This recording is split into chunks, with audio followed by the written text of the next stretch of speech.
Commander Adam Riley let out an exasperated sigh as another blaring alarm echoed through the command deck. The sharp sound made his secondary auditory membranes throb painfully. "Would someone please turn that cursed thing off?" he snapped, 4 of his 6 eyes squinting at the holographic battle map in front of him. "Apologies, Commander," Lieutenant Jessica Monroe said quickly, her tentacles working frantically across 3 separate control panels. "The proximity sensors are malfunctioning again. 3rd time this rotation." Adam sighed dramatically, his crest drooping slightly with the exhaled breath. "Spectacular. Just what we need during the biggest Confederacy offensive in 50 cycles." He turned to face his communications officer. "Remind me again why the most advanced battlecruiser in the Zethar Armada has equipment that works about as well as a Vornax waste processor." Officer Chris Hawkins stifled a chuckle, her bioluminescent patches flickering with amusement. "Budget cuts, sir. The High Command redirected funds to that new recreation station orbiting Kilthar Prime." Adam raised an eyebrow. "Ah, yes, because nothing says we're serious about winning this war like a zero-gravity spa experience," he replied, rolling all 6 eyes in perfect unison. It was a skill he had perfected at the academy, much to his instructor's dismay. Through the massive viewport of the ZSS Inevitable Victory, the endless void of space stretched out, dotted with distant stars and the occasional flash of weapons fire. The battle had been raging for nearly 30 hours. Standard galactic time, of course. The forces of the Zethar Confederacy clashed with the Vornax Dominion's fleet over control of the Nexus Gate, an ancient transportation hub that could shorten supply routes by weeks. Adam shifted his weight, his exoskeleton clicking softly. His mandibles twitched with nervous energy. Despite his sarcastic demeanor, he understood the gravity of the situation.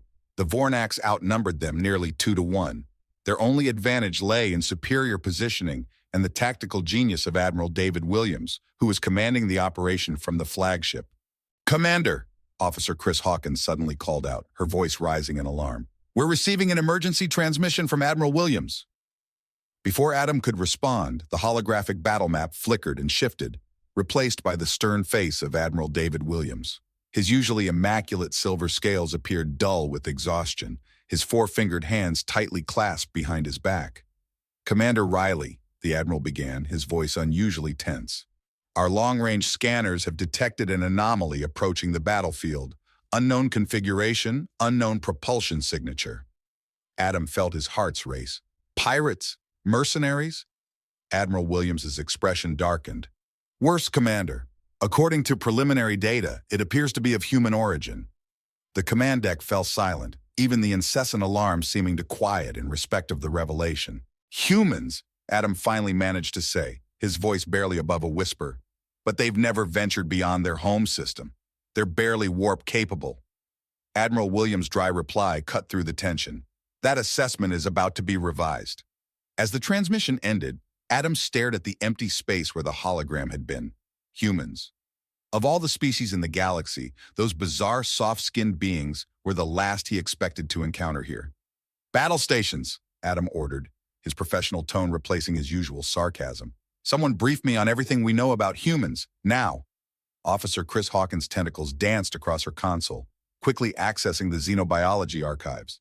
"Sir, most of our data comes from that diplomatic exchange 8 cycles ago. Not exactly comprehensive." "Well, that's just perfect," Adam muttered. "We're potentially facing a species we know less about than what I had for breakfast." The Inevitable Victory's engines hummed as the battlecruiser adjusted its position within the fleet formation. Through the viewport, Adam watched dozens of Zethar vessels maneuvering in perfect harmony, a testament to centuries of experience in space warfare. The conflict with the Vornax Dominion had been simmering for generations. What had started as minor territorial disputes over uninhabited systems had escalated into a full-scale war around 40 cycles ago, when rich deposits of quantium, the rare element essential for faster-than-light travel, were discovered in the contested regions. Lieutenant Jessica Monroe approached holding a data tablet. "Sir, historical context for our current predicament as requested." "Ah, yes," Adam replied, taking the tablet. "Because what I really need right now is a history lesson. Please, enlighten me while we wait for our possible doom." "The Nexus Gate we're fighting over," Jessica began, ignoring his sarcasm with practiced ease, "was constructed by the precursors approximately 12,000 cycles ago. When activated, It can create stable wormholes to 16 different locations across 4 galactic quadrants, including the Sol system. Officer Chris Hawkins looked up from her console. Earth, the human homeworld. Adam's crest stiffened in surprise.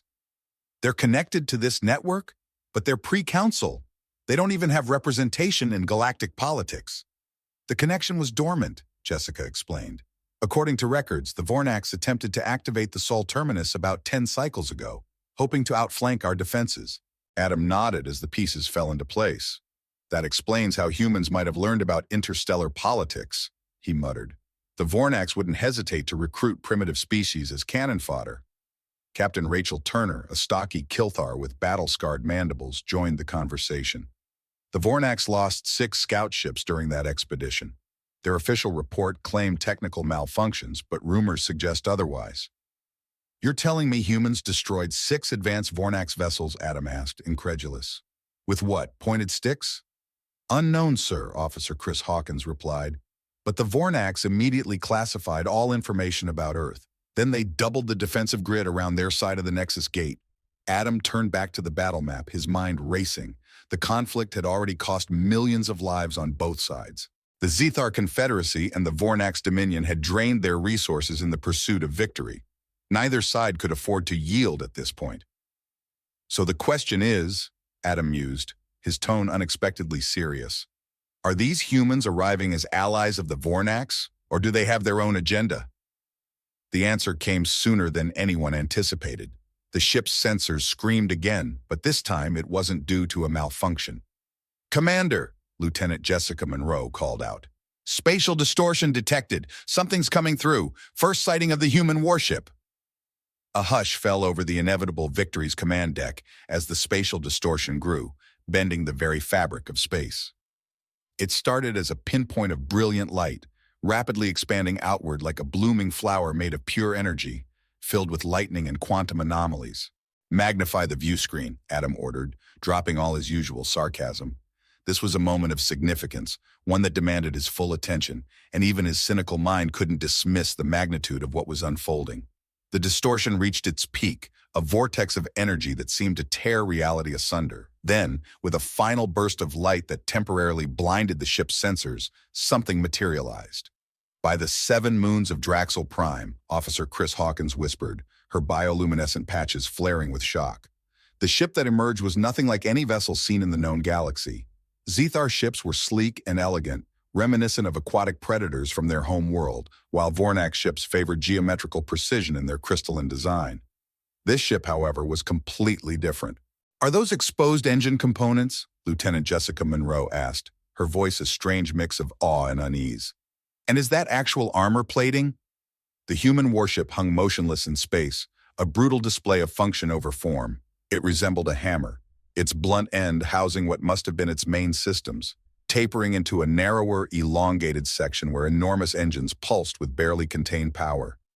Its hull was a mishmash of different metals, dark and rough, giving it a cobbled-together look that only seemed to make it more intimidating.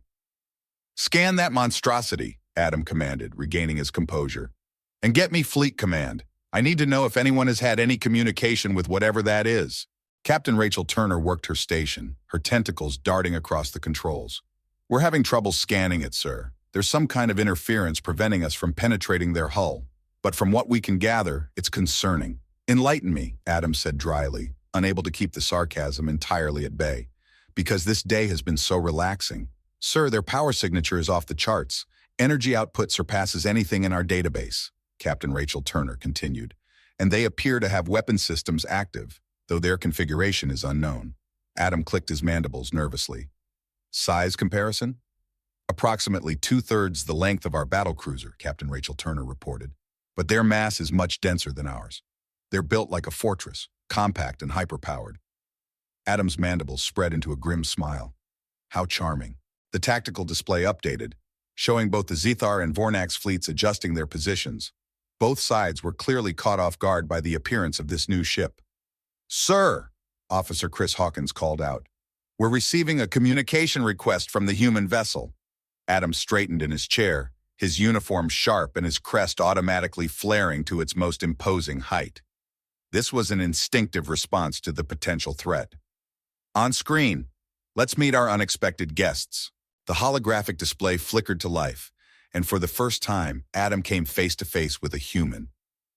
The creature staring back at him had disturbingly few eyes, just two, set on a flat face, with a strange protrusion in the center that seemed to function as an olfactory organ. Its skin was a disturbing pinkish hue, and rather than an exoskeleton, it appeared to be covered in some kind of synthetic material. This is Captain Sarah Miller of the United Earth Defense Force vessel Justicar, the human announced in flawless galactic standard. We come to observe the conflict over the Nexus Gate. Both belligerent parties are hereby advised to maintain a minimum safe distance of 50,000 kilometers from our vessel. Any approach closer than this perimeter will be regarded as a hostile action. A stunned silence settled over the command deck, the sheer audacity. They're threatening both our fleet and the Vornax? Lieutenant Jessica Monroe finally managed to stammer. One ship against two of the most powerful armadas in the galaxy? Adam, usually quick with a sarcastic remark, was momentarily speechless. Either they're utterly insane or they know something we don't. Captain Sarah Miller continued, her calm demeanor never faltering. We will transmit our observation parameters shortly. The communication ended abruptly, leaving Adam staring at the empty space where the hologram had been. Sir! Captain Rachel Turner's voice broke through the tension. The Vornax are on the move. 3 heavy cruisers are breaking formation, heading directly toward the human vessel. Adam's mandibles spread into a rare, grim smile. Well, it seems our scaly friends are eager to test the human ultimatum. He settled back into his command chair, crossing his upper limbs. This should be educational for someone. On the view screen, the ungainly human ship hung motionless against the stars, appearing almost passive as the sleek Vornax warships approached. The contrast in the reactions of the two fleets was clear. The humans calm and unwavering, while the Vornax seemed both cautious and aggressive. Commander Riley! Admiral David Williams' voice cut through the tension as his hologram materialized once again. Report on that human vessel. What in blazes do they think they're doing? Adam turned to face his superior, noting the unusual disarray in the normally composed admiral. Apparently, sir, they're doing whatever they please. They've established a no-approach perimeter and seem fully prepared to enforce it against both our forces and the Vornax. Preposterous, Admiral Williams growled, his scales flushed a deep crimson, a rare display of emotion for someone of his rank. One ship against 2 battle fleets? Possibly a bluff, Adam admitted, or maybe not. The Vornax are eager to find out. 3 of their heavy cruisers are moving in to intercept, as if on cue. The tactical display updated once again, showing the approaching Vornax vessels, sleek, crystalline ships that shimmered even in the dark void of space. Their formation was aggressive but calculated, spreading out to approach the Justicar from 3 directions simultaneously. All ships maintain position, Admiral Williams ordered. Let's see what happens. If the humans have some hidden capability, I'd rather the Vornax discover it at their expense. How considerate of you, Admiral, Adam muttered under his breath. Across the Inevitable Victory's command deck, the crew watched with a mix of professional interest and undisguised curiosity as the drama unfolded before them. The Vornax cruisers continued their advance, now just 70,000 kilometers from the human vessel, and closing fast. Sir, Captain Rachel Turner reported, we're intercepting Vornax communications. They're demanding the human ship power down its weapons and prepare to be boarded. Bold, Adam commented. Stupid, but bold. Officer Chris Hawkins suddenly straightened at her station. Commander, the human vessel is broadcasting on all frequencies. They're repeating their warning. From the Justicar's communication system, Captain Sarah Miller's calm, measured voice echoed through the deck. Vornax vessels approaching the Justicar. This is your final warning. Maintain the minimum safe distance of 50,000 kilometers. You have 30 seconds to comply. 30 seconds? Lieutenant Jessica Monroe exclaimed. What happens in 30 seconds? Adam leaned forward in his command chair, all 4 of his primary arms gripping the armrests. I believe we're about to find out. On the tactical display, the Vornax ships continued their approach, now accelerating. They clearly interpreted the human warning as a sign of weakness, something to be tested. 15 seconds, Officer Chris Hawkins counted quietly. Weapon status on the human vessel? Adam asked. Still can't get clear readings, sir, Captain Rachel Turner replied, her voice tight, but energy buildup detected in multiple locations along their hull. 5 seconds, Officer Chris Hawkins announced. The Vornax vessels were now just 55,000 kilometers from the Justicar and showing no signs of slowing. Time's up, Adam said softly. For a heartbeat, nothing happened. The human ship remained motionless, the Vornax cruisers closing in.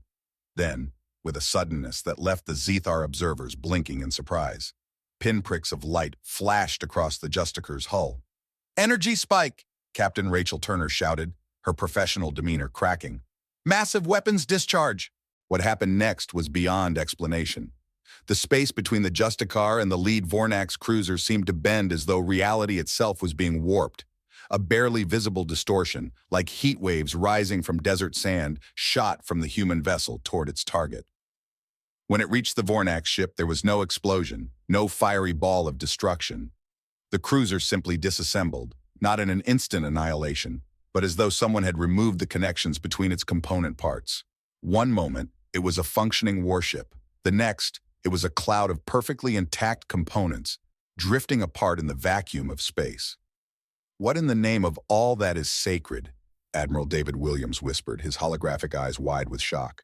The remaining two Vornax cruisers immediately broke off their approach, executing emergency maneuvers that sent them veering away from the human vessel. Too late. Two more distortion waves shot out from the Justicar with the same terrifying precision, disassembling both ships, piece by piece. The crews were left floating helplessly amid the disjointed parts of their vessels.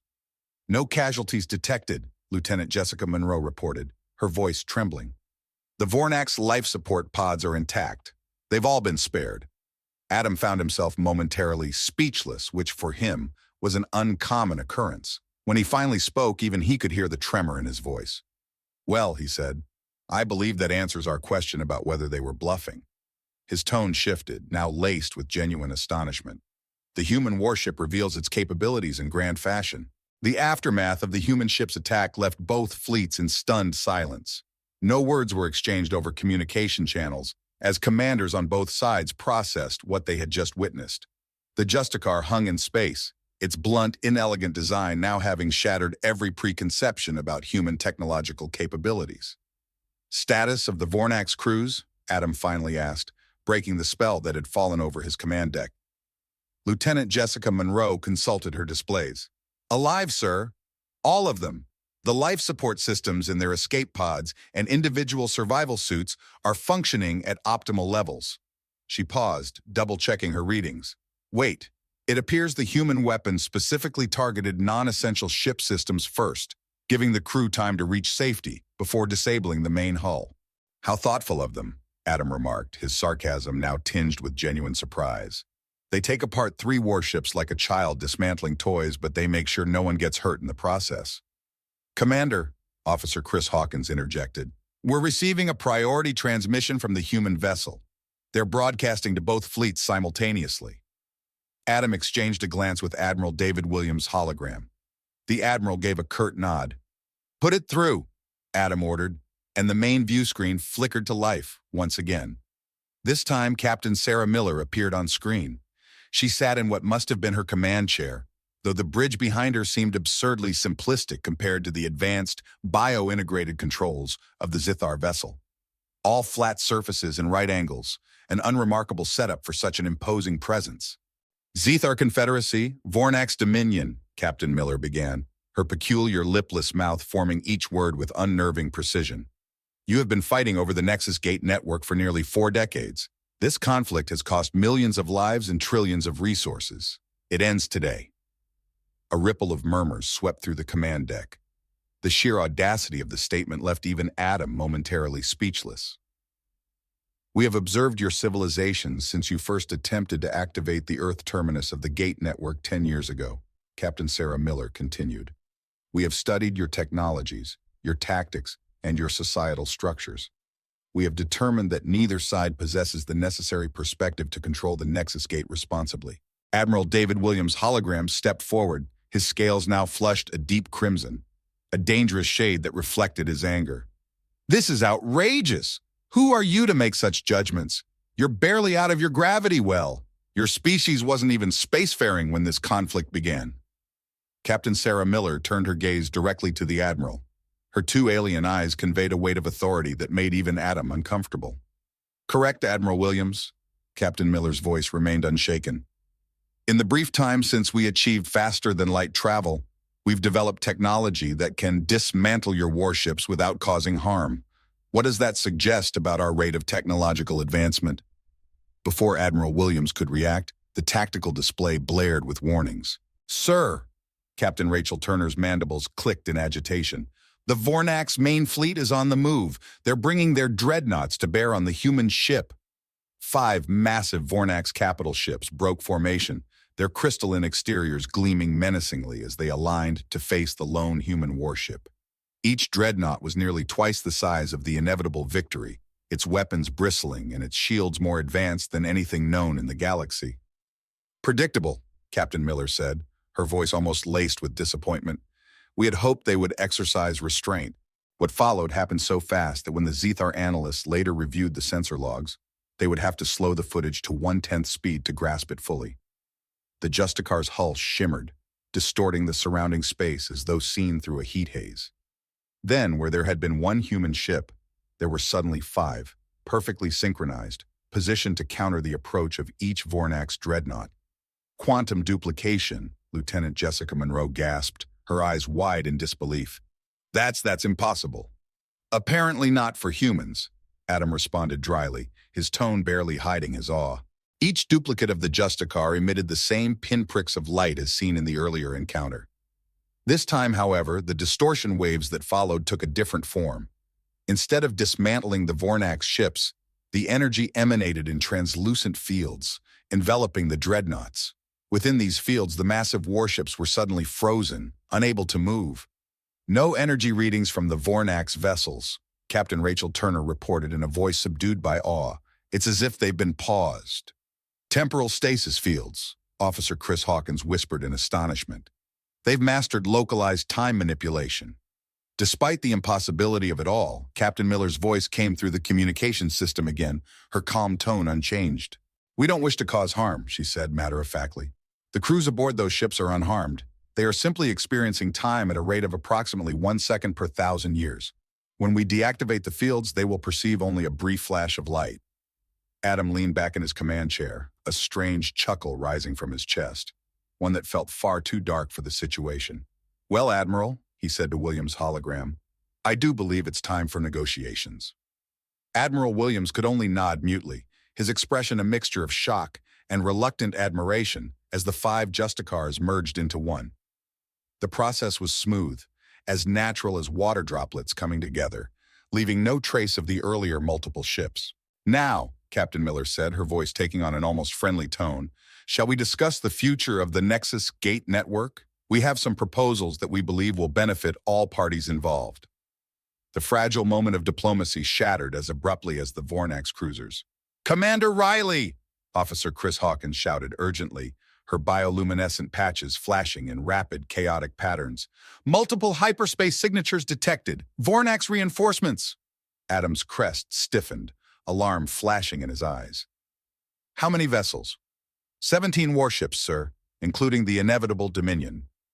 A stunned silence descended over the command deck. The inevitable Dominion, flagship of the Vornax Armada, and the personal ship of Grand Admiral James Carmichael, arguably the most decorated and feared Vornax commander in history. "Perfect timing," Adam muttered, rubbing his mandibles, just when it looked like negotiations might actually happen.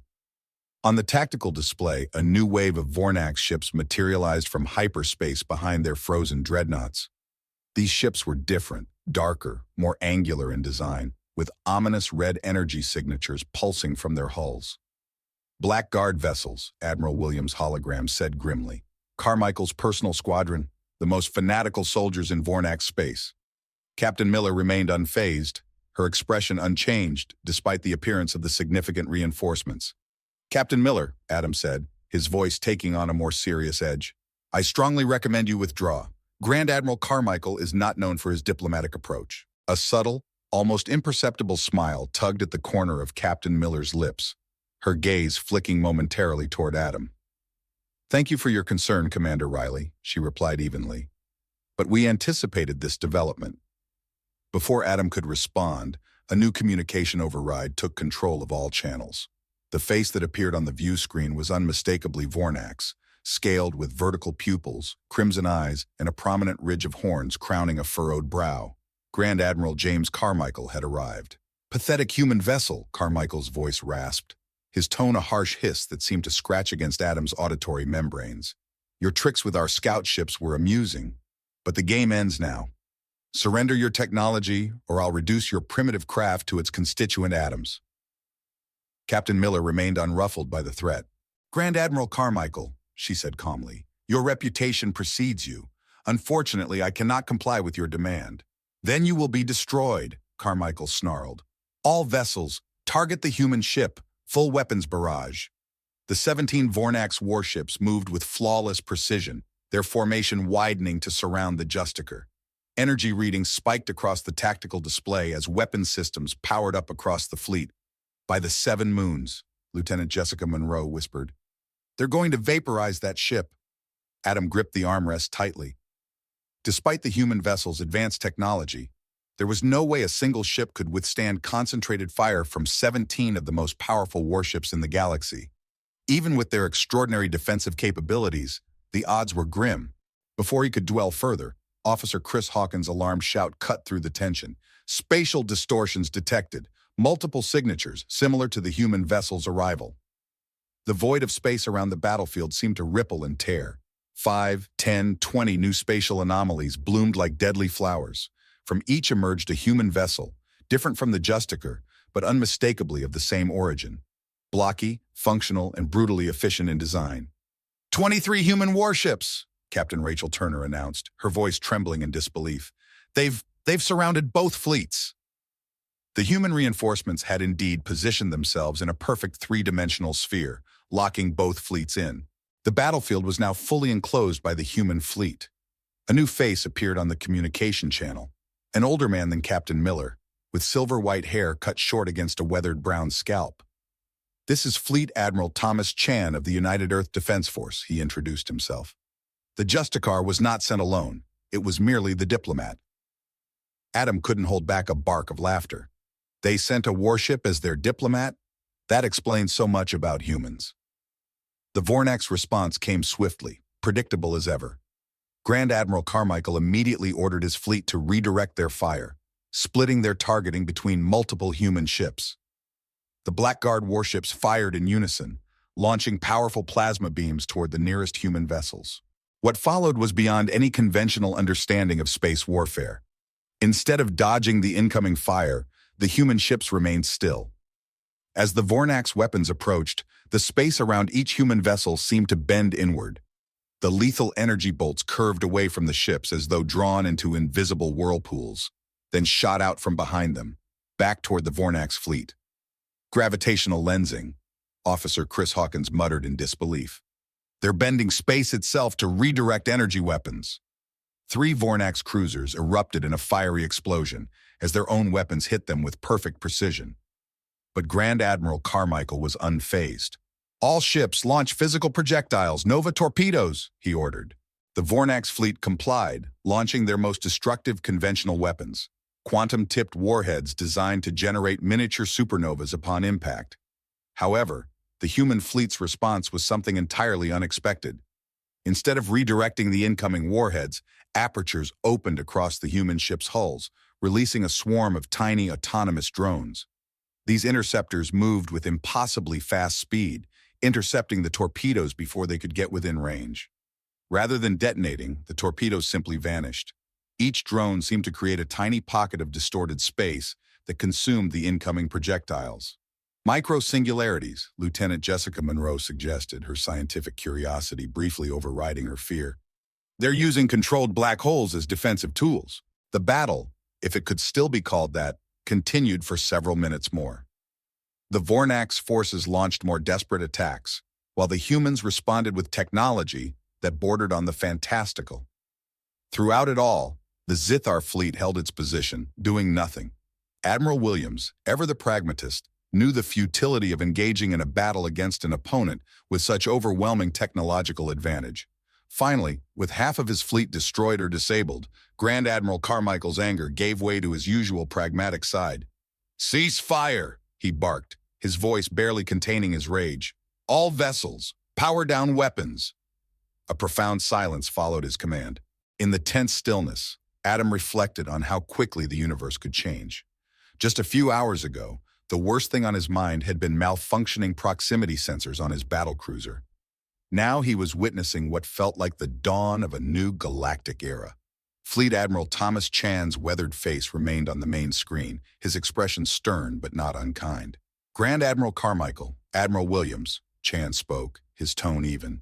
The United Earth Defense Force requests a meeting of representatives from both your governments aboard the Justicar. We have terms to discuss. Terms? Carmichael's voice, usually venomous, lacked its usual edge. You speak as if you've already won, human. This was merely one battle. Admiral Chan didn't flinch, but there was a hardening in his gaze. Grand Admiral, with all due respect, what you've just seen is not our military at full strength. It was a demonstration, a fraction of humanity's capabilities when fully mobilized. Adam couldn't help himself, he chuckled. I'd really hate to see what a full-capacity human response looks like, he muttered under his breath to Lieutenant Jessica Monroe. You will send representatives, Admiral Chan continued, his voice steady. Or we will assume you prefer to continue hostilities. I assure you, that would be regrettable for all involved. Admiral Williams stepped forward, his posture proud and calm. The Zethar Confederacy agrees to send representatives. I will attend personally with a small delegation. All eyes turned toward Carmichael. His expression was unreadable, but the faint tremor in his ornate armor betrayed the conflict he felt inside. Finally, he gave a curt nod. The Dominion will attend, he declared, under protest. Noted, Admiral Chan replied. Shuttles will be dispatched to collect your delegations within 1 standard hour. Chan out. As the communication ended, the command deck of the inevitable Victory erupted into a cacophony of voices as the crew tried to process the events they had just witnessed. Commander! Officer Chris Hawkins' voice cut through the chaos. Intelligence reports are flooding in from High Command. Apparently, human observers have been operating in both our territory and Vornax space for years, disguised as merchants, refugees, even maintenance workers. Adam raised an eyebrow. Spies in plain sight. Clever. No one pays attention to the custodial staff. There's more, Chris continued, her voice laced with incredulity. Reports suggest they've been subtly upgrading infrastructure, treating diseases in border colonies, even preventing natural disasters. So they infiltrated our societies, studied our weaknesses, and all the while were performing charity work? Adam shook his head in disbelief. Unbelievable, Captain Rachel Turner chimed in. Sir, preliminary analysis of their technology suggests they've made at least 3 fundamental breakthroughs in science, breakthroughs that neither we nor the Vornax have even come close to achieving.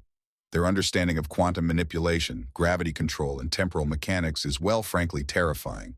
And yet, Lieutenant Jessica Monroe pointed out, they didn't just conquer us. They could have, given what we've seen today. Adam leaned back in his command chair, his gaze drifting over the tactical display, where the human fleet held perfect formation around both battle groups. No, he said at last. They couldn't have. Lieutenant Monroe looked confused, unsure of what to make of his words. They couldn't conquer us, Adam explained, his voice softening slightly, because that's not what humans do. They could have destroyed us, yes, but conquest, domination, that requires a certain mentality, one that somehow these terrifyingly primitive vessels don't seem to possess. As the Zithar delegation prepared to board the shuttle that would take them to the Justicar, Adam couldn't help but wonder what kind of species could develop such devastating weapons, yet wield them with such restraint. 1 standard month later, after what historians would later refer to as the Nexus intervention, Commander Adam Riley stood before the viewport of the inevitable Victory, watching as construction drones, Human, Zethar, and Draxel, worked together in unprecedented cooperation. They were assembling the new Joint Administration Station orbiting the Nexus Gate, a feat that seemed impossible just weeks ago, yet here they were. Adam, still processing everything, was lost in thought when Lieutenant Jessica Monroe approached, joining him at the viewport. Commander, Jessica asked, you're still processing it all, aren't you? Adam clicked his mandibles, a thoughtful habit he had developed over the last month. You know, Jessica, I spent my entire career as the most cynical officer in the Zethar fleet. It was a point of pride, really. We've noticed, sir, she replied, with a knowing, good-natured smile. But these humans, Adam continued, gesturing toward a sleek Earth vessel coordinating the construction efforts, they've made cynicism difficult to maintain. The peace treaty had been remarkably straightforward. The Nexus Gate would now be governed by a tri-species council. Trade routes would be shared equitably, and technological exchange would begin immediately, though the humans were carefully parceling out their advances to avoid destabilizing either civilization. Did you hear what Captain Miller said when Grand Admiral Carmichael asked why they didn't simply conquer both our species? Adam asked. Jessica shook her head. She said it was because that's not how you build a neighborhood. Adam let out a laugh, one that was noticeably less sarcastic and more genuine than it had been in the past few weeks. A neighborhood as though the galaxy were some kind of suburban development. A human shuttle passed by, its ungainly design now seeming less primitive and more purposeful, efficient, exactly what it needed to be. No more, no less. You know what scares me most about humans, Jessica? Adam asked, his tone uncharacteristically sincere. What's that, sir? I'm starting to think they might actually be the grown-ups in this galaxy,